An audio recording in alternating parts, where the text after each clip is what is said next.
तबारकल्लज़ी नज़्ज़लल फ़ुरक़ान अला अब्दिही लियकून लिलआलमीन नज़ीरा। अस्सलामु अलैकुम वरहमतुल्लाहि वबरकातुहू। सामईन हज़रात, आज हम बात करेंगे रफ़उल यदैन पर। ये मसला दो मसलक के मानने वालों से मुताल्लिक़ है, मुक़ल्लिदीन और गैर मुक़ल्लिदीन। गैर मुक़ल्लिदीन हज़रात रफ़उल यदैन करते हैं और मुक़ल्लिदीन हज़रात जो इमाम अबू हनीफ़ा को फॉलो करते हैं, यानी हनफी लोग, वो रफ़उल यदैन नहीं करते। देखिए, जो लोग रफ़उल यदैन करते हैं उनके पास भी दलीलें हैं और जो लोग रफ़उल यदैन नहीं करते उनके पास भी दलीलें हैं। अब जो लोग रफ़उल यदैन नहीं करते जैसे कि हनफी हज़रात, तो गैर मुक़ल्लिदीन उनको कहते हैं कि जब आप फ़र्ज़ नमाज में रफ़उल यदैन नहीं करते तो आप फ़ित्रों में रफ़उल यदैन क्यों करते हो, आप ईदैन की नमाज में रफ़उल यदैन क्यों करते हो। आज इंशाअल्लाह इस वीडियो के अंदर, अगरचे ये वीडियो थोड़ी लंबी हो सकती है, लेकिन इंशाअल्लाह आज इन तमाम बातों को हम डिस्कस करेंगे कि गैर मुक़ल्लिदीन रफ़उल यदैन क्यों करते हैं और मुक़ल्लिदीन हज़रात रफ़उल यदैन क्यों नहीं करते। देखिए, गैर मुक़ल्लिदीन हज़रात के पास चार मसाले हैं जिन पे वो मुक़ल्लिदीन हज़रात से बहस करते हैं।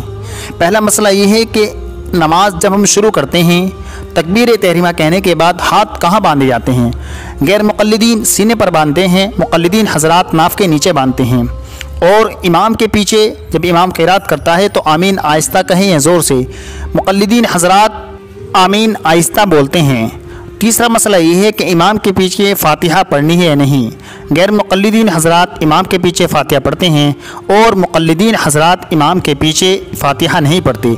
चौथा मसला रफ़उल यदैन का है। आज इंशाअल्लाह इसी के बारे में हम डिस्कस करेंगे। रफ़उल यदैन किसे कहते हैं, रफ़उल यदैन कब किया जाता है। देखिए, रफ़उल यदैन गैर मुक़ल्लिदीन हज़रात के यहाँ 10 मरतबा किया जाता है। एक तकबीर तहरीमा के वक्त, यानी जो हाथ उठाए जाते हैं, उसके बाद पूरी नमाज के अंदर 4 रुकू होते हैं। तो जब एक मरतबा आने का और एक मरतबा रुकू से जाने का, तो 8 मरतबा ये हुआ, 9 हुआ। और तीसरा रफ़उल यदैन जो किया जाता है वो तीसरी रकात के इब्तिदा में किया जाता है, यानी जब तशहुद से उठते हैं, तो टोटल 10 मरतबा हुआ।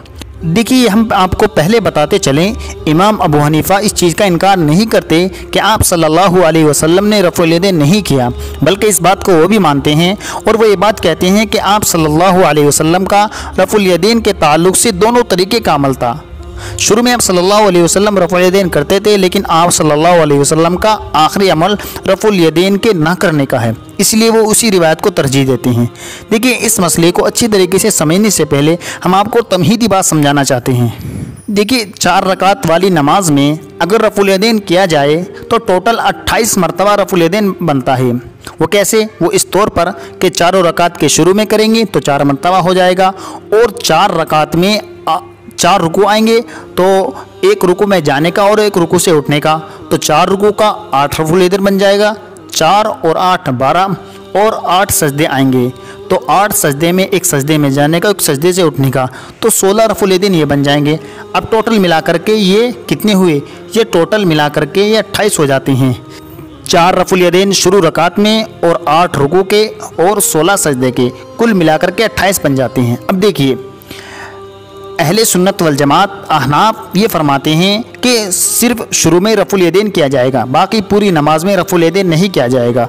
और गैर मुक़ल्लिदीन हज़रात फरमाते हैं कि नहीं, 10 मरतबा रफ़उल यदैन किया जाएगा 10 मकामात पर, 1 मरतबा शुरू में और 8 मरतबा रुकू में, यानी 4 आने के और 4 रुकू से उठने के, और 1 मरतबा तीसरी रकात के शुरू में, तो टोटल मिला करके गैर मुक़ल्लिदीन हज़रात 10 मरतबा रफ़उल यदैन करने के कायल हैं।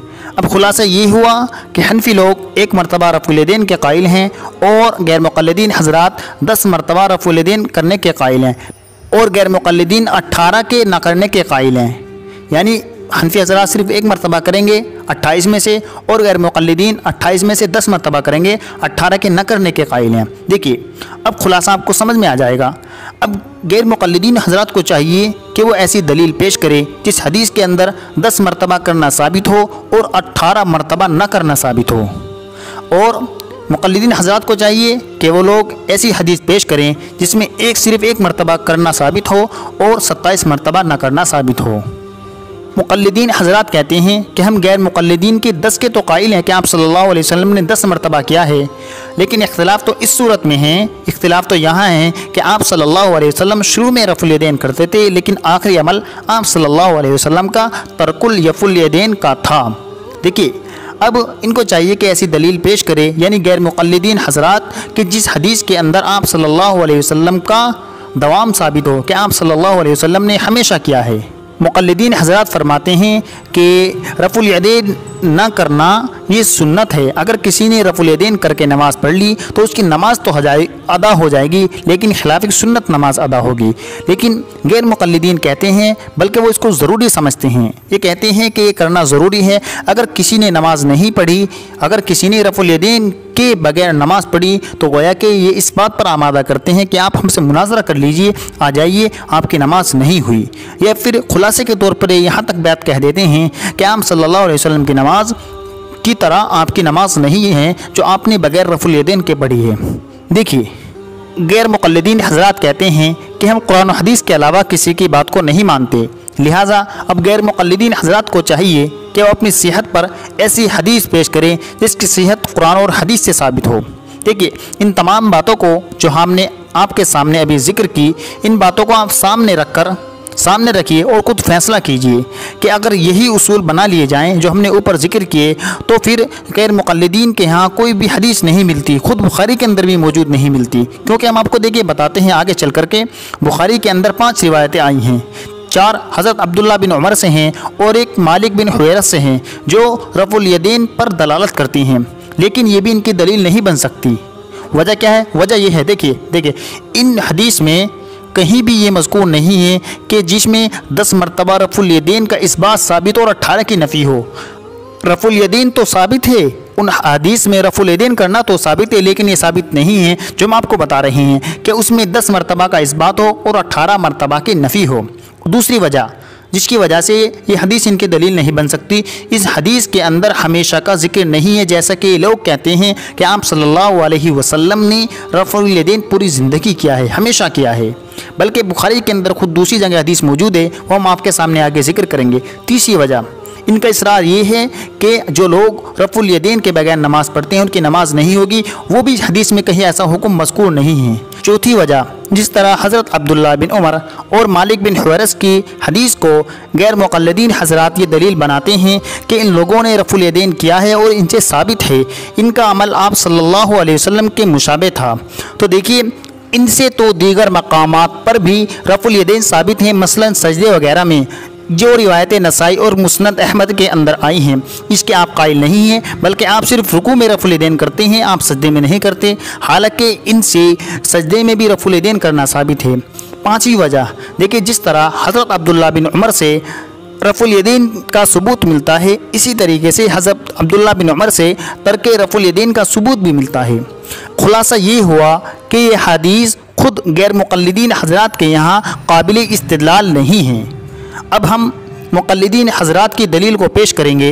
आप दलील स्क्रीन पर देख सकते हैं, हम आगे बयान करते जाएंगे, आप उनको स्क्रीन शॉट लेकर भी देख सकते हैं। हम हवाले के साथ दलीलों को पेश करेंगे। स्क्रीन पर आपको सिर्फ हदीस नज़र आएंगी जो हमने दारुल इफ्ता बिनौरी टाउन से अक्स की हैं। अब देखिए, मुक़ल्लिदीन हज़रात पहली दलील रफ़ुल यदैन के नाक़िन पर ये पेश करते हैं। 18वें पारे की शुरू की जो दो आयत हैं, क़द अफ़लहल मुमिनून अल्लज़ीना हुम फ़ी सलातिहिम ख़ाशिऊन, के कामयाब हो गए मोमिनीन, और मोमिनीन लोग वो हैं जो खुशू और खुशू के साथ नमाज़ पढ़ते हैं, यानी आजिज़ी के साथ नमाज़ पढ़ते हैं। अब ख़ाशिऊन की तफसीर में हज़रत अब्दुल्ला बिन अब्बास, इसका हवाला आप स्क्रीन पर भी देख सकते हैं, वो फरमाते हैं कि आजिज़ी से नमाज़ पढ़ने वाले ये वो लोग हैं जो रफ़ुल यदैन नहीं करते। अब इस तफसीर पर ख़ुद गैर मुक़ल्लिदीन हज़रात एतराज़ कर सकते हैं कि इस तरह तो आपकी नमाज भी कबूल नहीं होनी चाहिए, क्योंकि आप भी शुरू में रफ़ुल यदैन करते हैं। तो इसका जवाब मुक़ल्लिदीन हज़रात ये देते हैं कि देखिए, इसके अंदर लफ्ज़ फ़ी आया है, फ़ी से मुराद यानी नमाज के अंदर जो लोग रफ़ुल यदैन करते हैं, और हमारा जो रफ़ुल यदैन है शुरू का वो नमाज के बाहर है। दूसरी हदीस देखिए, अगर कोई गैर मुक़ल्लिदीन हज़रात से सवाल करे, यह कहे कि आप रफ़ुल यदैन क्यों नहीं करते, तो मुक़ल्लिदीन उनसे कह सकता है कि बताइए, आप सल्लल्लाहु अलैहि वसल्लम ने बैतुल मक़दिस की तरफ रुख करके नमाज 17 महीने पढ़ी हैं, आप क्यों नहीं पढ़ते। तो गैर मुक़ल्लिदीन कहेंगे कि वो मनसूख हो चुका है, तो मुक़ल्लिदीन हज़रात उनसे फ़ौरन ये कहेंगे कि इसी तरीके से रफ़ुल यदैन का मसला भी शुरू में था, लेकिन वो भी हदीस से मनसूख हो चुका है, और वो हदीस मुस्लिम शरीफ के अंदर है। तिरमिज़ी शरीफ के अंदर जो रिवायत है उससे भी यही हुक्म निकलता है कि अक्सर सहाबा का अमल तर्क रफ़ुल यदैन का था, क्योंकि इमाम तिरमिज़ी जो हैं इमाम बुखारी के शागिर्द हैं। जब इमाम तिरमिज़ी रफ़ुल यदैन करने का तज़किरा करते हैं तो कहते हैं वबिही यक़ूलु बाज़ु अहल इल्म मिन अस्हाबिन नबी सल्लल्लाहु अलैहि वसल्लम, यानी यही नबी करीम सल्लल्लाहु अलैहि वसल्लम के बाद सहाबा का कौल था, और इमाम तिरमिज़ी उन सहाबा का नाम भी जिक्र करते हैं, लेकिन जहाँ वे तर्क रफ़ुल यदैन का तज़किरा करते हैं तो वहाँ कहते हैं वबिही यक़ूलु गैरु वाहिदिन मिन अहलिल इल्म मिन अस्हाबिन नबी सल्लल्लाहु अलैहि वसल्लम वत्ताबिईन व हुवा कौल सुफियान व अहलुल कूफा, यानी कहते हैं कि ये नबी करीम सल्लल्लाहु अलैहि वसल्लम के असहाब में से बहुत सारे असहाब का कौल है, और यही ताबीईन का कौल है, और यही इमाम सुफियान सोरी का कौल है, और यही अहले कूफा का कौल है। मुक़ल्लिदीन हज़रात इस बात से भी इस्तेदलाल करते हैं कि देखिए आप सल्लल्लाहु अलैहि वसल्लम का अमल रफ़ुल यदैन के सिलसिले में शुरू में किल्लत से कसरत की तरफ था, यहाँ तक कि आप सल्लल्लाहु अलैहि वसल्लम ने 2 सजदों के दरमियान भी रफ़ुल यदैन किया, और ये सही हदीस से साबित है, सुनाने नसाई की हदीस है। यह दूसरा अमल आप सल्लल्लाहु अलैहि वसल्लम के कसरत से किल्लत की तरफ हुआ, और हनफी लोग इसी कौल को राजे कहते हैं। यही वजह है कि ये 2 सजदों के दरमियान रफ़ुल यदैन का कोई भी कायल नहीं है, उसको सब मनसूख समझते हैं। अब हनफिया कहते हैं कि जिस तरीके से आप सजदे वाली रफ़ुल यदैन को मनसूख समझते हैं, हम बाकियों को भी मनसूख समझते हैं। और इमाम आज़म अबू हनीफ़ा का ये दारोमदार रहा करता था, उनका इस बात पर फोकस रहा करता था कि वो इस हदीस को ले कि जो अक़रब इलल कुरान हो। कुरान करीम के अंदर है क़ुमू लिल्लाहि क़ानितीन, कि खुशू के साथ अल्लाह के सामने इबादत करो, अल्लाह के सामने खड़े हो जाओ। और रफ़ुल यदैन वाली नमाज में हरकत की वजह से खुशू कम हो जाता है। हनफी लोग कहते हैं कि हम तो इस बात के कायल हैं कि आप सल्लल्लाहु अलैहि वसल्लम ने रफ़ुल यदैन किया है, हम तो इस बात को मानते हैं, लेकिन आप भी तो मानो कि नहीं किया। हनफी लोग ये गैर मुक़ल्लिदीन हज़रात पर ये तंज़ करते हैं कि आप तो बिल्कुल ही नहीं मानते, हम कम अज़ कम ये तो मानते हैं कि आप सल्लल्लाहु अलैहि वसल्लम ने किया है, अगरचे आखिरी अमल आप सल्लल्लाहु अलैहि वसल्लम का तर्क रफ़ुल यदैन का था। इमाम आज़म अबू हनीफ़ा और इमाम मालिक ने तिरमिज़ी की हदीस से इस्तिदलाल किया है। इमाम तिरमिज़ी इमाम बुखारी के शागिर्द हैं, और ऐसी बात नहीं है कि सारी सही हदीस खुद बुखारी के अंदर मौजूद हैं, बल्कि इमाम बुखारी ने अपनी किताब में तकरीबन 7000 हदीस जमा की हैं, और उनको तकरीबन 1 लाख हदीस बगैर देखे याद थी।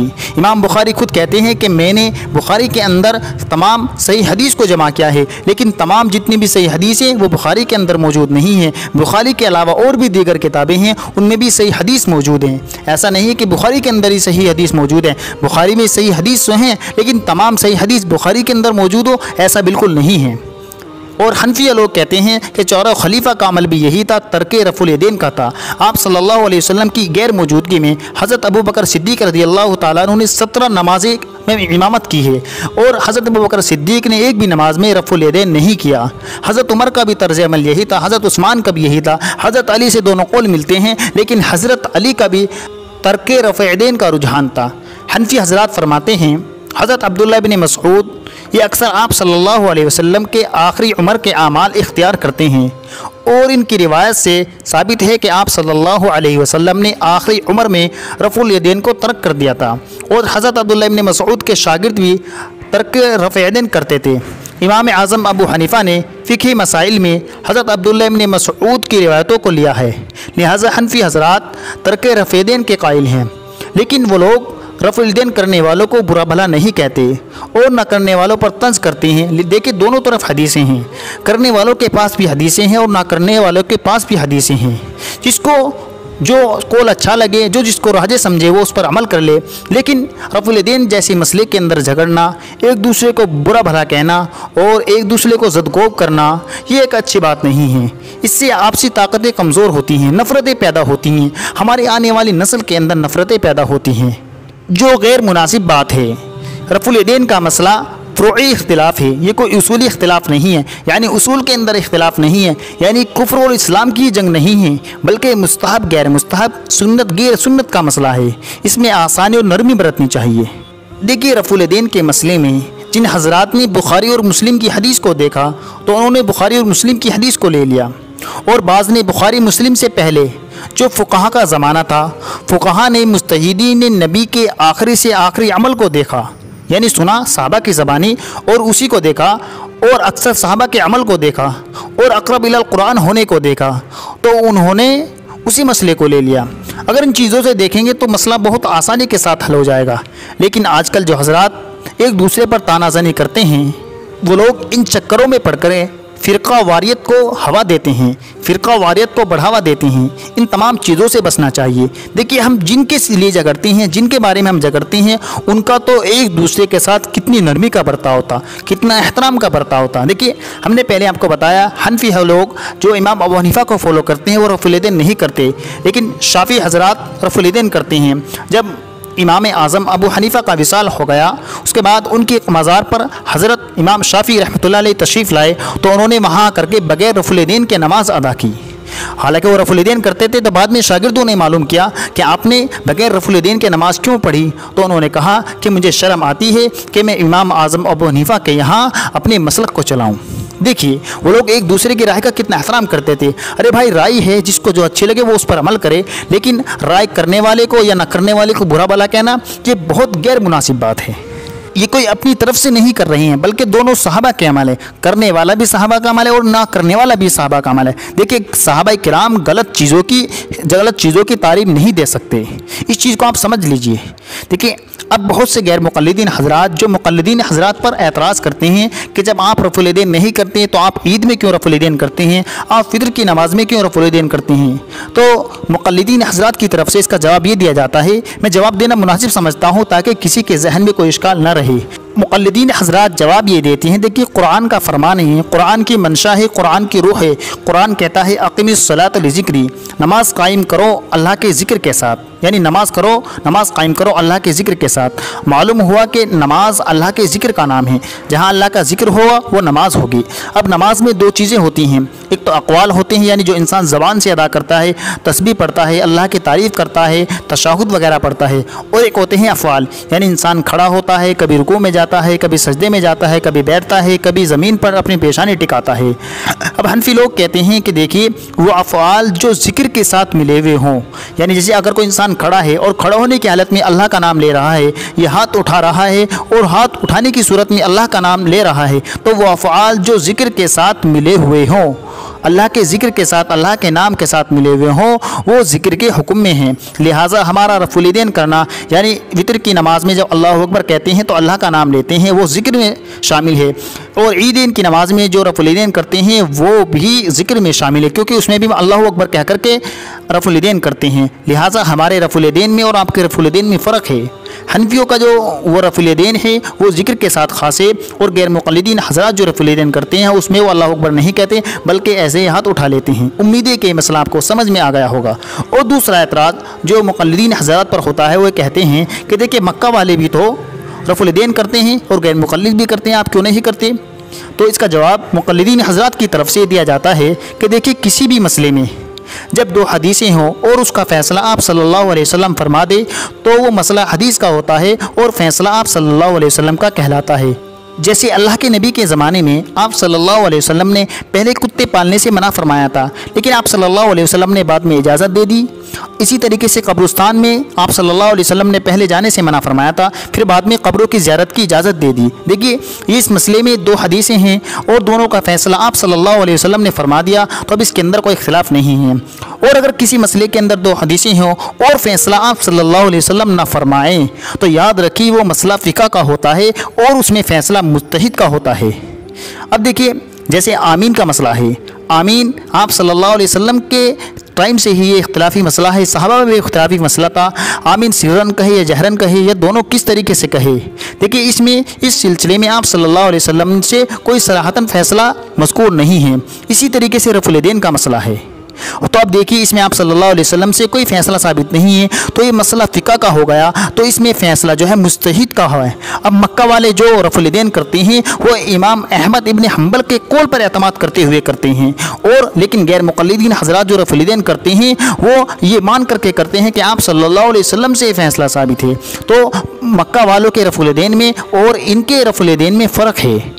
फ़र्क इस तौर पर है कि मक्का वाले बयानत के साथ रफ़ुल यदैन करते हैं, लेकिन ये लोग बयानत के साथ रफ़ुल यदैन नहीं करते, बल्कि रफ़ुल यदैन के मसले को आप सल्लल्लाहु अलैहि वसल्लम की जानिब मंसूब करते हैं। खैर, अल्लाह ताला हम सभी को दीन की सही समझ अता फरमाए।